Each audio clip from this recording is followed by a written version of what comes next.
Hey everybody, I'm Dan Bespris, the host of Fantasy NBA Today, Hoopball's flagship full-season fantasy podcast. We cover every piece of news, every mock draft, every rank list, pickups, drops, buy lows, sell highs, and every sleeper candidate all year long, Monday through Friday. Come check us out. We're Fantasy NBA Today, and you can follow me on Twitter for updates at Dan Bespris, DANBESBRIS. We'll talk to you soon.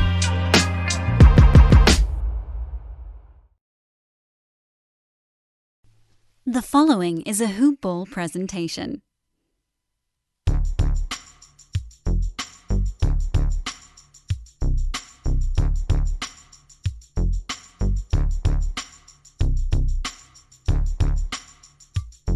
Hello, and welcome to the Hoop Ball DFS Today podcast. Today is Saturday, August 29th, and we're breaking down the three-game slate, three-game card that we have to go through after, a few days off of the resumption. Glad to have basketball back. Also glad that the NBA and all the players took the stand that they did and did what they had to do. So, nonetheless, we do have some hoops back on the card. We have a lot to talk about. A lot of these games we touched on a few days ago when we thought that they were going to play. But some news has changed, some injury news has changed, some lines have changed. So we're going to run right back through this. I'm going to be riding solo on this nice little three-game card. So probably a little bit of a shorter podcast, hoping that we can get it out to you guys in time. So I'm going to jump right into this. But before I do, just a quick shout out to our presenting sponsors, our good friends over at Manscaped. Please go check them out. Use the promo code HOOPBALL20, HOOPBALL20 to get 20% off. And free shipping on your entire purchase. So you can go get the Lawnmower 3.0. I recommend the Perfect Package Kit. Gets a little bit of everything: the body wash, the toner, the conditioner, the 3.0, the travel case, everything. So go check them out. Use that promo code HOOPBALL20. So we're going to jump right into this, guys. We have the first game of the day. We have the Milwaukee Bucks going against the Orlando Magic. This game's coming in with a 14-point spread being favored towards Milwaukee, 225.5 game total. As far as injury news is concerned, Mo Bamba, Michael Carter-Williams, Aaron Gordon, Jonathan Isaac are all out for Orlando, and then the Bucks look like they are tip-top, perfect healthy. So we'll start off with this Orlando team. We kind of been getting the gist of things. We've been seeing what they're doing. It's going to be a lot of game scripting with this. We have two games that could easily get out of hand. We have one game that should be really close. So we can't just fade these games. There's only three games on. You could sit there and you could stack the say Houston game, but that is going to be pretty common in tournaments. I imagine a lot of people will turn that way. But let's start with the top with Nikola Vucevic. I mean, this guy has just been playing unreal despite the blowouts, and I have no problem going right back to the well with him. He's probably my favorite center option on the slate, and it shouldn't come as a surprise with his price tag at $9,200 that he'll probably end up finishing as the top. But he's been taking it, averaging about 20 shot attempts throughout this series, hitting them at a good clip too, 55% in that last one. But lowest he's shot so far in this series has been 42%, and it was that game back on the 22nd. So he's an excellent play. He makes a lot of sense if you're playing a big name on Milwaukee, whether it's a Chris Middleton or you're playing a Giannis. I can even see using him as a one-off, just because even if this game gets out of hand, he'll probably still play a boatload of minutes. They're in the bubble. They're here, they're playing. They might as well get as much time out of him as they could while he's here. So, especially with Aaron Gordon off the floor, we've just seen that usage skyrocket. If you want to take a look at a guy like Evan Fournier, I think he makes sense in tournaments. Probably not so much in cash games. He's a good fair price tag at $5,400, but he's just a little volatile. We've seen, in the past that the Bucks, their weak spot tends to be behind the three-point line. So if guys that could cook them, it would be guys like Fournier, it'd be guys like Terrence Ross, but they're both just tournament options for me. Very, very risky. They do have low floors, but they still have the ceiling there that they can get it done. And then the other guy I'd probably be looking at would be a guy like Markelle Fultz, who just continues to, play well, and he's playing solid minutes. Played 31 in that last one, and that's the game that he fouled out. So, we could even be seeing a higher minutes total. So those are my main options. I don't mind looking at like the Gary Clarks and the James Enos for values. Are they going to be guys I start to build around? Absolutely not. If they make sense and they allow us to get the guys that we want in the other games, that's where they come into play for me. But we know their ceilings. We know their floors. They're, again, very volatile. So if you're looking for solid cash game plays in this game on the Orlando side, I think it would be guys like Vucevic and Fultz. Tournament plays, both those guys are still in there. And then, I think Ross and Fournier are a little bit more gauged towards tournaments. And then you can use Enos and Clark in whatever way it works for you. I mean, these guys are probably going to have to play mid-20s, low 30 minutes. And they pretty much have like, that 17 to 25 point window that you can get them in. And if you get to 25 at 4K or 4,200, 4,400, you're cool with that. You'll take that every day of the week. And I don't mind him. Augustine, 4,800. I prefer Fultz, bottom line, so I probably won't get to Augustine. Augustine's probably more of a tournament guy than a cash guy as well. So I'll run back through those real fast because, it does get a little confusing when you're running solo and you're trying to do it all on your own. It's Vucevic and Fultz, top options for me. Clark and Enos, value options. And then Fournier, Ross, tournament, and I will not be playing any Augustine.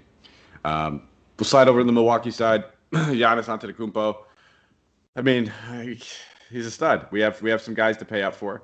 He's pretty much averaging about 63 points against his team throughout the series, so he's paying off that 11-3 salary. So again, if you're playing a guy like Vucevic and you want to get like a little mini game stack, sure, I don't mind it.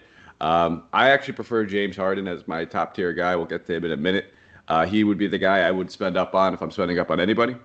But hey, listen, I'm not going to knock you if you want to play Giannis or even Middleton, who's finally looking like he's kind of snapping out of that slump that he was in early on in the series, back-to-back games with at least 38 DK points. So, but I think for me, I'll probably have very minuscule shares of Giannis, a couple of shares of Middleton. I don't think I'm going to get the Bledsoe. I just can't play Bledsoe until I see these minutes come up. George Hill's just been eating into him. So I'll fade the Bledsoe train for me. And then Brook Lopez, I think, makes a very solid cash game center. He does have some tournament upside, but it looks like he's just locking in 25 points each and every night right now in this matchup. So take a look at him if you have to. I prefer to maybe spend up a little bit more on center, or at least look at some of the other ones in a couple of the other games. But I won't knock if you want to play him. And then George Hill, I just mentioned him. He's been eating into Bledsoe's minutes, and he's a solid value play at 3,900. He's not going to light the world on fire. He's not going to be a smack, lock and load, build our lineup around. We need to get this value kind of guy, but there's definitely worse options out there. At 3,900, if he's going to keep playing 22 to 24 minutes, he can easily pay that price tag off. So that's kind of where I'm at with this team in this game. So we will keep it moving. Before we just get into the next one, just go check out my bookie, guys. These guys are absolutely fantastic. Use that promo code HoopBall. Let them know that we sent you over there, and they'll give you a little bonus, little deposit match. So check them out, whether it's parlays, baseball, basketball, football is right around the corner. You can jump in there and get your action using my bookie. Promo code HoopBall, HOOPBALL. The next game, we have the Oklahoma City Thunder going against the Houston Rockets. This game right now is coming in with a tighter spread of 5 points being favored by Houston. That is a 1.5 up from the previous day. And that's mostly because of the Russell Westbrook news. So we'll get to that in a second. But there is a 227.5 game total on this one. It is the largest on the slate. And then as far as the injury news, Russell Westbrook will be available. And then nobody hurt over there playing for the Thunder. Looks like they're going to be good to go after they were dealing with a couple of nagging injuries for Steven Adams, knee injuries here and there, soreness. But we'll start with this OKC team. Russell Westbrook back doesn't really impact too much for me on the defensive end. He has been playing great defense all season, but that's not going to have me shying away from guys like Chris Paul, Dennis Schroeder, or Shea. And those are the main guys I love to play. I love to play this backcourt. I'm going to load up on them on this slate. I already told you I plan on running it back with some James Harden. So I'm looking at Chris Paul, 19 and 20 shot attempts over the past two games, playing a boatload of minutes. He's pretty much looks like he's got a 40-point floor in this matchup, and that just feels perfectly okay with me at 8,100. You're getting that floor price. He has that 50-point upside in this one. Shea at 74, same thing. If this dude's just playing unreal minutes, 44 and 48 over the past two games, they're planning on running him into the ground. And if that's the case, I have to have some shares of these guys. Minutes equal money in DFS. And, when a guy's normally playing 36, 35 minutes throughout the season, now all of a sudden he's getting an extra 8. You can't make up that production. That we're talking like an extra, 10 fantasy points on most nights. So I can't ignore these backcourts. I'm going to have loads and loads. I'm going to be mixing and matching them. Same thing with Schroeder. The shot attempts over there. The matchup's perfect for him. I can't get enough of these three. So that's kind of my take. I'm not going to go to Gallinari, just 6,300. He's the one guy that's not playing a boatload of minutes when we think about it. And Steven Adams, we just talked about, a guy like Brook Lopez, very similar price tag. I do prefer Steven Adams over Brook Lopez, but it's all about game scripting. Maybe if you're just loading up on this and you wanted to spread some ownership out to a couple other games, that's when you would probably be playing Brook Lopez over Steven Adams. I think Steven Adams is just the safer cash game and the better tournament play as well. So that's kind of where I'm at with these guys. Darius Bazley, probably won't go to him, not without like Steven Adams or Gallinari. We need one of those guys to be out for him to lock in, secure some extra front court minutes. When he plays the 4 is when he's the most viable. And then Dort, if you want to look at Dort for a value play at 4,200, we talked about, I kind of lump him in there with the Eneses and the Clarks, guys that we know don't have a high usage, but they'll play a boatload of minutes. They're going to need him on the floor. He is their quote unquote hardened stopper. So if that's the case, and he's going to be playing, guys just trip and fall into rebounds, steals, and blocks, and those defensive stats. So I don't mind taking a look at Dort. I'd probably prefer a guy like Enes or Clark, just simply because I already told you I don't want to have the entire starting lineup for OKC in my DFS lineup, but I definitely want to have 2 or 3 of these guys in there between Shea, Schroeder, Paul, Adams, Dort. 2 to 3 of those guys will probably be in just about every single one of my lineups for today. And then we'll slide over to the Houston side. And, yeah, Russell Westbrook is back. He will probably have his minutes limited. I would not expect him to, come out here and play 40 minutes just because he did re-aggravate this injury when he tried to return a little earlier in the series. So expect him to take it slow. 9,900, I'm not paying that price tag for him, knowing that he's not going to get a full complement of minutes. If he was, that would be a fantastic price tag. And then James Harden at 11.4. I will pay that price tag. I am hoping that a lot of people look at this and say, well, I don't want to pay 11.4 for James Harden playing next to Russell Westbrook, but I could pay 11.3 for a guy like Giannis, or pay up for Davis or LeBron. I'm okay with that. I'll get this. If he's going to be playing a boatload of minutes, he's still going to have a boatload of usage, even with Westbrook on the court. And yeah, we know his upside is going to be capped a little bit with Westbrook there, but the upside is still there. And I think he makes a ton of sense in tournaments. I think he makes a ton of sense in cash. This is the game that we don't have to worry about, going off the rails, getting out of hand. So I'm with James Harden. I'm not going to be playing Eric Gordon at 6,100. That's just an elevated price tag now, knowing that Westbrook is back. And that's the thing. A lot of these guys, their usage, it's all gonna take a hit with Westbrook back in the lineup, and it goes for the counting stats as well. We're probably not going to see as many rebounds available for the guys like Daniel House and Jeff Green and Covington. Westbrook likes to crash the boards. Harden's still going to get his. So it's going to be a no-go for Eric Gordon for me. Probably a no-go for Covington, although I do prefer Covington over Eric Gordon. And then Jeff Green, 5,400. He just comes into play because he's going to continue to play 30-plus minutes, even with Westbrook back. He has that center eligibility, and he's that little burst of energy for them. So I would say, ranking-wise, Harden obviously top tier. I do prefer Covington over Jeff Green, but Jeff Green does have that center eligibility, which is huge on this slate. Pretty much for me, if you're not spending up on Vucevic, you're in that 5K range. It's either Lopez, it's Adams, or it's Jeff Green. And if I had to rank those guys, it would go Adams, Jeff Green, Lopez, just like in that order. And then I'm not playing any of these other guys like your Austin Rivers or your Ben McLemores, any of those dumpster dive plays with Russell Westbrook back on the floor. It's just, can't count on them for minutes, can't count on them for usage. It's just tough. Daniel House is a solid option as well. 5,100. I'll probably have more shares of Daniel House than I would have Covington, and then probably right around the same amount as Jeff Green. It's just I do prefer Covington and Daniel House over Jeff Green on a point per minute wise. It's just that center eligibility is huge. So, I'm going to take my shares of a lot of these guys. I'm going to be mixing and matching. I think as a total in this game, I'll probably have about 4 to 5 guys from this one game, and then sprinkle in some other guys. We're going to have some value that we'll get to in that next one that will allow us to spend up on some of these guys. And that's the build I'm going with. And I don't think it's a secret build. I'm not going to sit here and act like it's a great GPP strategy, because I think it's going to be the chalk strategy. But I'm okay with eating some chalk here and kind of differentiating myself in different ways later on the slate. So we'll keep it moving to the very next game. It's the Portland Trailblazers taking on the LA Lakers. 13.5 point spread being favored towards the Lakers. 223.5 game total. I think we know why that spread is there, and it's by no surprise once we go through this injury report. So for the Blazers, Zach Collins, Nasir Little, and the big news, Damian Lillard, after he had a lateral knee sprain, is out. He's going to go. He left the bubble, I believe. I think he's going to go get another opinion on that. CJ McCollum is available to play. He's been dealing with his back fracture. And then for the Lakers, Caldwell Pope, Davis, LeBron, all probable. Rondo is doubtful. So we'll start off with this Portland team.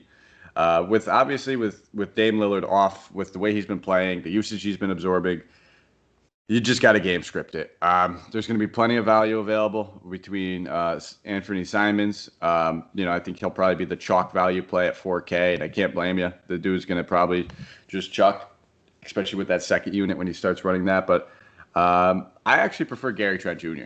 That's the guy that I'm going to go to. 4,800, $800 more than Simons, but we already know his role is there. He's already been playing a boatload of minutes. I wouldn't be shocked if we see this Blazers team just run McCollum at the point, Gary Trent at the 2. They're probably still going to go with their big centers in Nurkic and Whiteside, and Melo can just play the 3. So they can still run out a pretty big lineup and an effective lineup without having to necessarily play Simons with the starters. So. Does that mean Simons is just going to be off for me? No, not at all. I think it makes sense to fade him in tournaments if he's going to be cash or chalky. But I actually do prefer him coming off the second unit, playing with the second unit. I don't want him sharing the usage with guys like CJ McCollum and Melo. These guys I know are just going to be chucking off the wall when they have to. I mean, these guys have to chuck. They have to hit their shots to keep this game intact. It's bottom line. I mean, they were getting blown out with Dame. So it's going to be a tough matchup for him. Does that mean I'm not going to fade him completely or anything like that? But CJ 8,100. It's a fantastic price tag. I prefer Chris Paul. That's just me. I think that CJ will probably garner a little bit of higher ownership, especially knowing that people know the same thing. Lillard's out, but it's just going to be an overall tough matchup for these guys. So he's in play, probably more or less for your cash games though, and I'll take the tournament pivot with Chris Paul. Hassan Whiteside at 4,900 at the center position. I don't mind taking a look at him. It's tough. If the game stays close, he'll probably be able to pay off that price tag. If the game gets out of hand, he's not going to pay off that price tag. So, game script accordingly. I still prefer Steven Adams and those other guys over him. But as a tournament play, Whiteside, we know that upside is there. If he could just, rile off 4 or 5 block shots in this game and in the limited minutes, all of a sudden he's looking at like a 30, 35-point night. So, I'll sprinkle a couple shares, but like I said, my main focus here is going to be Gary Trent Jr. I love Carmelo Anthony as well at 5,900, so I will have shares of Melo, especially because power forward is ugly. He should probably get him, 15 to 20 shot attempts in this game with ease. And then Simons. So I'll be looking at those 3 guys, getting my value in there with some Simons, some Gary Trent Jr., some Melo, sprinkle a little shares of McCollum in lineups that I'm probably not playing Chris Paul, not touching Nurkic at that price tag. 8,600 is just. It's too rich for my liking right now. At that, just give me the extra $600 and I'll go pay for Vucevic and cash on my 50 DK points and be happy with it and call it a day. I don't think Hazonia, all these other guys, no thank you, unless you're just strictly scripting a blowout and hoping that he plays 20 minutes and gets you another 24 DK points. Otherwise, I'm good. I'm good with those guys. So. We'll slide over the Lakers side of the ball. It's just 2 things with us here. We know that it's Davis, it's LeBron. Both these guys, excellent plays. They're always in play. It's just we can't spend up on all these. I already told you. I do have Harden as my top tier stud and the guy I do want to pay up for. I do build multiple GPP and tournament lineups. I probably max out the 20 entry max this morning. So will I have shares of them? Absolutely. Do I prefer one over the other? Absolutely. It's LeBron James over Anthony Davis in this matchup for me. It's not even close. I mean, I think this guy just continues to just turn back the clock. Father Time does not know who LeBron James is. And even in 28 minutes, we saw in that last one, put up 57 DK points. So these guys are cheaper than Giannis. They are cheaper than James Harden. So you probably will see a little bit of the ownership gravitate towards them. But it's gotta be worth it. I mean, where are you going to be spending up with that extra, $900 in Davis's case or $600 in Harden's case or in LeBron James's case compared to Harden? So if you're going to be using that money, sure, I don't blame you. But for me, it's James Harden over these guys. If you want to take a look at your Danny Greens or your Kentavious Caldwell Popes, sure, why not? I mean, Caldwell Pope at only 3,500 feels like a solid value. Got the little questionable tag to him, but he's going to be playing regardless. So that, maybe that lowers his ownership. So, if for that reason, if it allows you to get maybe a couple more of those OKC guys in there, or it allows you to go spend up on a guy like Vucevic, sure, play him. But don't build your lineup around guys like Kentavious Caldwell Pope. It's just got to make it work. And we know the minutes equal money, so it gives him a safe floor-ish, safe-ish. And then he still has decent upside of 25 DK points at that price tag would be wonderful. The centers, JaVale McGee, Dwight Howard. I prefer Howard just because we know that he can get it done in the rebounding category. JaVale McGee, it's really relying on just putbacks and blocks. So don't mind taking a look at Howard at 3,800. He's my bottom of the barrel center option if I'm looking at anybody. We don't need him to play big minutes. He's not going to play big minutes anyway. So if you don't want to spend up on center, if you don't want to go to those mid-tier guys or spend up on Vucevic, then you could take a look at a guy like Dwight Howard in this one. So for me, it's LeBron James, tier A, tier B, Anthony Davis below him. Probably prefer Caldwell Pope over Danny Green just because of the savings. And then Dwight Howard for a little bit of value if you need it at 3,800. And that's it. Quick slate, guys. Only 20 minutes. Broke it down pretty fast. We're recording this a little late Saturday morning. It's about 10 a.m. right now. So like we said, we're gonna send this on up. We're gonna have the man behind the curtain edit it up for us, post it for you, so that you can hopefully get to listen to this before I think the games lock at 3:30 Eastern Standard Time today. So should have plenty of time to get some in there. And just again, guys, know what contest you're playing in. If you're playing in these cash games or whether you're playing in tournaments, know how many entries you're allowed to have in these. Don't be shooting yourself in the foot, going in these 150 entry maxes with one lineup. I mean, you could, hey, if that's what you're doing and that's what you love to do it. But you put yourself at a disadvantage. Look at those single entry contests if that's the way you want to play, or 3 entry maxes or something like that, and you'll probably be a little bit better off. So that's all I have for you guys. Thanks for listening over here at Hoopball. We appreciate you. We'll be back tomorrow with another show. I'll be running on. Believe I might be running solo. We'll have to see. Maybe Santino will jump on with me. But that's all we have. Thank you guys for listening. If you could, go give us a nice thumbs up, rate, and review. We really do appreciate it. You can find me on Twitter at Mike Apotria. That is MikeApotria. And that is all we have. Take care. Good luck. Let's go take down some GPPs.